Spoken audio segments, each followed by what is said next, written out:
To, że w tej chwili nowa wersja samochodu powstaje w ciągu roku albo 2 lat, czyni ten samochód mniej bezpiecznym. No, można tak by sparafrazować, prawda? To, co w tej chwili jesteśmy w stanie wykonać szybciej, to tak naprawdę jest kontynuacja badań, które trwają już wiele lat. Przeglądałem sobie informacje dotyczące wcześniejszych szczepionek. Najczęściej nad nimi pracował zespół 2, 3, 4 naukowców. Rzeczywiście trwało to dłużej, ale też pojedyncze szczepionki często były wypuszczane w ciągu 2 lat. Natomiast w tym momencie cała społeczność naukowa była zaangażowana. Sami uczestniczyliśmy w pewnego rodzaju wyścigu na samym początku badań, gdzie badaliśmy jedno z białek. Pierwszą publikację udało nam się opublikować w niecałe 2 miesiące od momentu rozpoczęcia badań w ekspresowym tempie, ale to dlatego, że byliśmy w stanie zebrać zespół, który wiedział, co robi i znał swoje narzędzia. Także tutaj czas nie jest żadnym wyznacznikiem jakości, a kwestia zaangażowania ludzi i środków.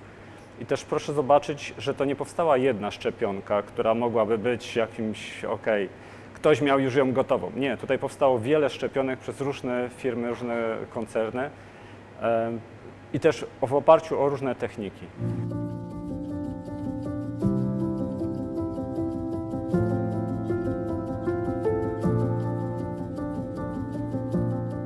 Załóżmy dla naszej rozmowy, że wirus to taka jest banda złodziei, którzy chcą się włamać do naszego domu. Natomiast nasz organizm to jest w tym momencie dom. Proszę się zastanowić, co trzeba zrobić, żeby zabezpieczyć dom przed włamaniem. No wystarczy mieć dobry zamek albo móc rozpoznać włamywaczy. Szczepionka to jest nic innego, tylko coś, co pozwoli nam tego złodzieja rozpoznać i zabezpieczyć, żeby on nie wszedł do naszego domu.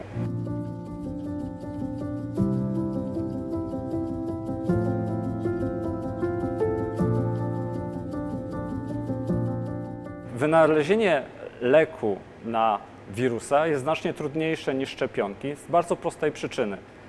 Jeśli sobie wyobrazimy, że wirus to jest banda włamywaczy, a nasz organizm to jest dom, to żeby wynaleźć szczepionkę, wystarczy mieć odpowiedni mechanizm, który rozpozna włamywacza i go nie wpuści do domu. Natomiast lek to tak naprawdę jest ekipa remontowa, która już naprawia szkody, które włamywacz zrobił. Czyli wszyscy chyba dobrze wiemy, jak wyglądają remonty, jak trudno jest znaleźć ekipę remontową, która przy okazji czegoś jeszcze dodatkowo nie zepsuje. I w momencie, kiedy my projektujemy leki, to tak naprawdę musimy naprawiać szkody, ale równocześnie starać się, żeby ten lek nie powodował dodatkowych innych zniszczeń. Czyli krótko mówiąc, żeby ta ekipa była naprawdę fachowcami. I to jest bardzo trudne.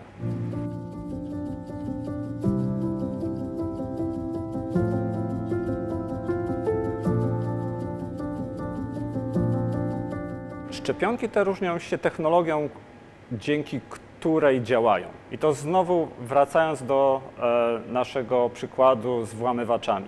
Możemy sobie wyobrazić, że mamy starszą metodę, która zabezpieczała dom za pomocą łańcucha i możemy sobie wyobrazić, że mamy nowszą metodę, która jest inteligentnym czujnikiem, który wykrywa włamywacza wcześniej. Wykorzystując tą analogię pomiędzy szczepionką a typem zabezpieczenia, oczywiście od razu widzimy, że różne zabezpieczenia będą w różny sposób broniły nasz dom, czyli będą mniej lub bardziej skuteczne.